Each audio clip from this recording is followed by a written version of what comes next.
a sort of a news article coming out of China where they've gone and put health kiosks where the AI bot is having in 8 minutes will do a full health check for you for 2 yuan, price of a coffee. Proves your point of accessibility. It's across 250 train stations in Shanghai, so whilst you're waiting for your train, go get a health check for the price of a coffee. So I genuinely think that in the future we'll be either managing a bunch of AIs, if we're lucky, I don't know, training them like we're both currently doing at the moment to do better medicine, which is kind of boring, or just unemployed.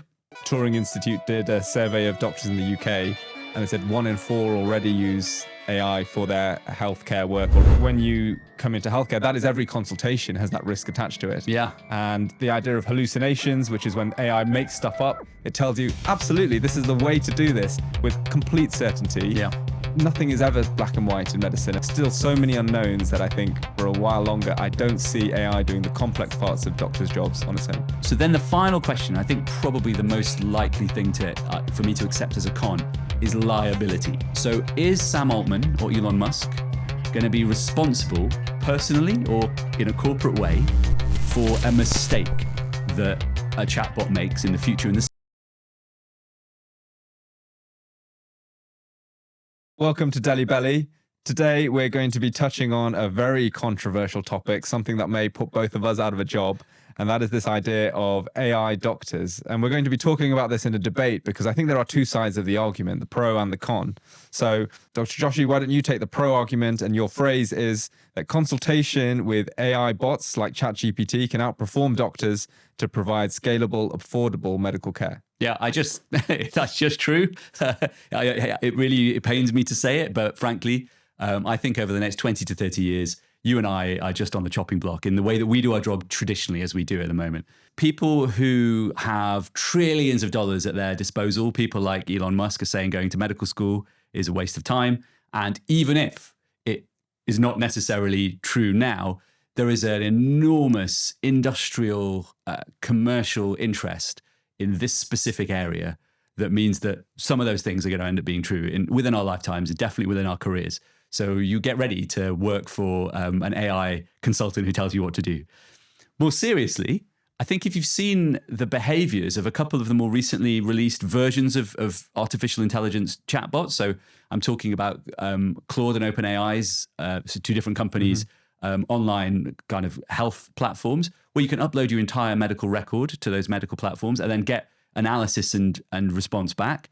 You do tend to get very, very good information that's pretty reasonable. And I've had patients come to me after years of trying to convince them to take specific treatments for preventative care and tell me that they put it into ChatGPT and the GPT told them that that's what they ought to do. And now they're on board for taking a statin. So it's not just like in the future this is happening. It's happening right now. And as a medical profession, we have to be ready for it. And as people who want to access healthcare, I can see the attraction, right? So people are going to be experimenting with this all the time. Why is it attractive? Well, it's in your pocket. I mean, you don't have to come to an appointment. You don't even have to sign up to an online platform. You could just send your information. You get the information in seconds. It's cheaper than going to see a doctor currently. I think that's because things are pretty subsidized on the AI side of things. And maybe if any of these companies want to make some money in the future, they might have to change how that works. But at the moment, it's much cheaper than many health sectors. In the UK, doctors are free, but they're 9 months away sometimes. So it's also quicker. So really what it comes down to in the end is going to be two things. Can an AI or some other computer science or machine learning approach be more accurate than a human? Yes, frankly. I think the first thing to say is if you take an entire wodge of people's medical records, a huge chunk of medical records, so long as those medical records are accurate, and that's really important, an AI or a text chatbot is not going to miss something. It's not going to get bored halfway through. It's not going to miss a detail because that's just how they're built. They kind of read the whole thing. So they're certainly not going to miss an important detail to you. You can also tell it what the important details are and not offend it, which sometimes doctors find themselves being told what the important thing is and they respond. And then it's just down to the computational ability of these chatbots. And we've seen them beat us at maths. They take medical school exams and get higher scores than most doctors did. It's already going to be accurate. So then the final question, I think probably the most likely thing for me to accept as a con is liability. Right? So is Sam Altman or Elon Musk going to be responsible personally or in a corporate way for a mistake that a chatbot makes in the future in the same way that you and I are, to a degree, privileged to be responsible for what happens to our patients. But equally, when something goes wrong with them, we're also there for them. Do you think the builders of major AI platforms are willing to step into the regulatory and legal framework where one single mistake, and I think you're going to talk about this, can be fatal. Well, basically, we have to have a zero error approach to medicine. And we know sometimes that that doesn't happen with chatbots. So I'm sorry, I'm kind of taking your steam, so I'll let you go. But I just think that in the end, you get three choices for healthcare. It needs to be quick, it needs to be efficient, and it needs to be cheap for people. And usually we say to people, you can choose three, right? Choose two of those three. You can either have two of them. You can have expensive and high quality, or you can have cheap and quick. But I think AI might allow us to break that and give us all three of those things for most people. And so I genuinely think that in the future, we'll be either managing a bunch of AIs, if we're lucky, or I don't know, training them like we're both currently doing at the moment to do better medicine, which is kind of boring, or just unemployed. What do you think? Yeah, I think you've proven that we certainly don't have a conflict of interest when talking here, and glad you can be so frank. But yeah, these are a lot of the concerns that doctors seem to have a lot of anxiety about. Understandably, any profession I think is going through this at the moment. Will AI replace me is an unknown. And I think part of the nuance here is thinking about what AI can do and whether we are going to be working for AI or AI is going to be working for us. The Turing Institute did a survey of doctors in the UK, and they said 1 in 4 already use AI for their healthcare work already. I suspect it's higher than that. A lot of people probably just don't want to admit it. I certainly use it to learn more and understand when I get stuck. And so I think this question of what is the role of AI certainly should be thought about. And we've got so many examples of AI doing fantastic work at picking up cancers in x-rays, looking at lungs, looking at diabetic retinopathy at the back of the eye. And I agree with you, for picking up sort of monotonous findings on monotonous images. Yeah, AI will not get bored, will not get tired, and will be able to stick to those patterns. Now, there's a sort of a news article coming out of China where they've gone and put health kiosks where the AI bot is having in 8 minutes will do a full health check for you for 2 yuan, price of a coffee. Proves your point of accessibility. It's across 250 train stations in Shanghai. So whilst you're waiting for your train, go get a health check for the price of a coffee. But what it gives you then is a load of information for you to then take to your doctor to do something about, right? It doesn't take that liability and take that responsibility. Similarly, when you have an AI bot looking at the back of your eye to look for something, it'll give you some information. You take that, you had a lung scan, you've got that information. It's very good at doing precise tasks today. You say, I want you to do exactly this, it'll come back with exactly that. Now, question is that what we see in our day? Is that what a patient comes in with your clinic and goes, I have got heart failure, I am on these medicines, what should be the next medicine I take?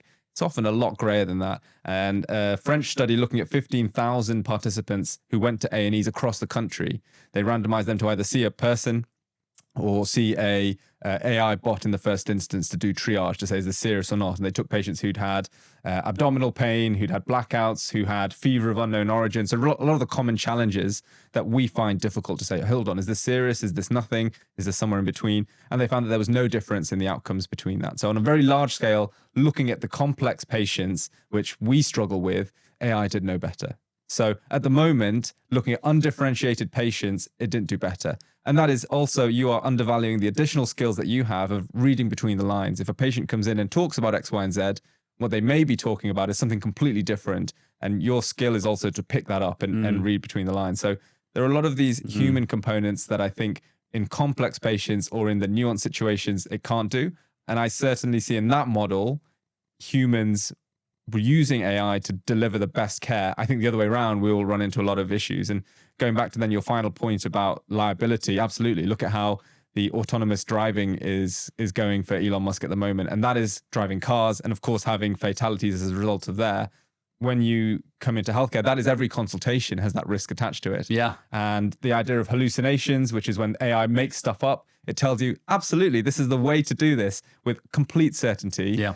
Nothing is ever black and white in medicine. And so that certainty needs to be tempered. The responsibility conversations need to be had. I suspect they aren't going to take responsibility because it's huge and they don't have they don't currently have systems in place to handle that. So still so many unknowns that I think for a while longer, I don't see AI doing the complex parts of doctors' jobs on its own. All right.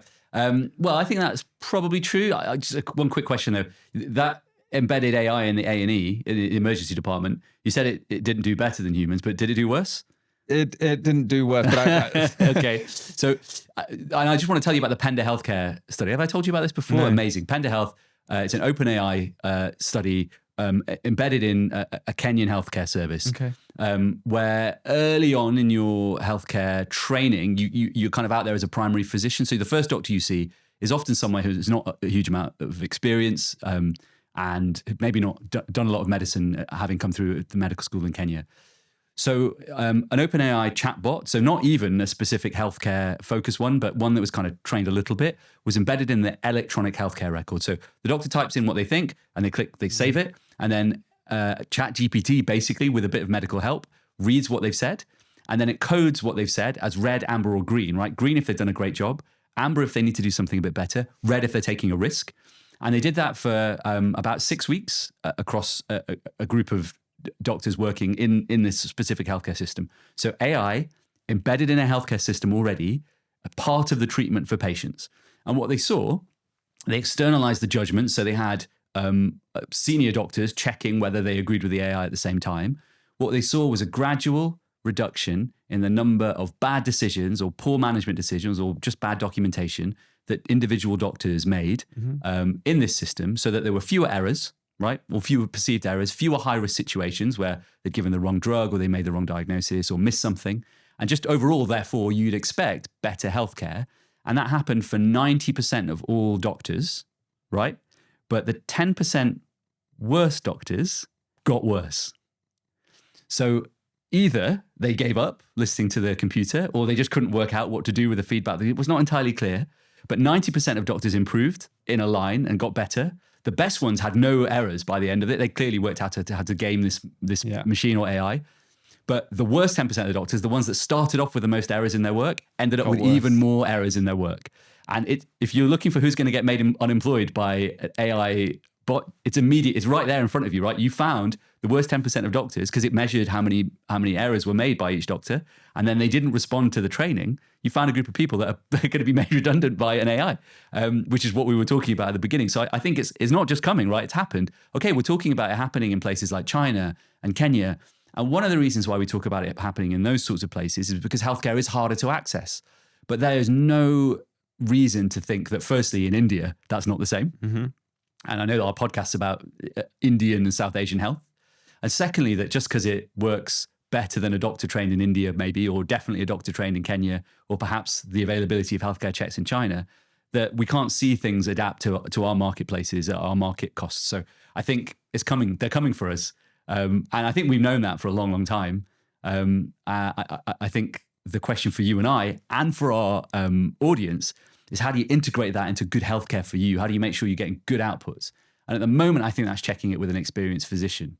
But that might not be the case in 30 years' time. Yeah, I mean, I understand what you're saying. And I think the useful role of AI there is to improve things and catch a lot of the things that doctors alone are not catching. So as a safety net system, it sounds great. I like the idea of it helping select the best doctors from the worst doctors, because I think the best will respond, as you say, positively and see a challenge as an opportunity to get better. We can't fight this. And I think going up against AI to say we don't need it, we shouldn't integrate it, is the completely wrong approach. And so I think the best doctors will get better. And I think the worst doctors may either fight it or not understand how to integrate it and be missed. And, you know, in a health system in the UK and India, where there is a shortage of doctors, I think being able to amplify the impact of a good doctor is a positive thing. And I'm excited at how this is going to change things and push us to get better, to push us to do more, and push us to deliver better care. So I think AI is here to work with us. And I think we as doctors need to work out how that is best. Yeah. Or someone else will do it for us. Or someone else will do it for us. Great. Thanks. Great. Thanks. So we're going to be talking about GLP-1s. These are these medications that have been shown to help people overweight and obese to lose weight and have been purported to show all sorts of different health benefits in selected patients. Is it going to give you benefits? Well, yes, it'll give you benefits in a diabetic context, particularly because we know that low-dose Ozempic, or it's not even called Ozempic, is it? Low-dose semaglutide has a good anti-diabetic effect, even if it doesn't have the huge weight loss effects that people have seen that have been we think so beneficial. So you could get it to last longer. You probably still get the same effect. You might have benefits from diabetes even if you're not losing the weight. Those are all good reasons to do this thing. What I would warn people about is we know that when people take even the recommended low dose of tirzepatide or semaglutide, in all the studies that was escalated to achieve the benefits of weight loss. No one stayed on that lowest dose throughout the study. You had to keep climbing because you build up a tolerance to it and that weight loss fades away. So yeah, you may take a smaller dose, a micro dose of 1 milligram or something for the first few weeks, and you may well see a suppression of your appetite.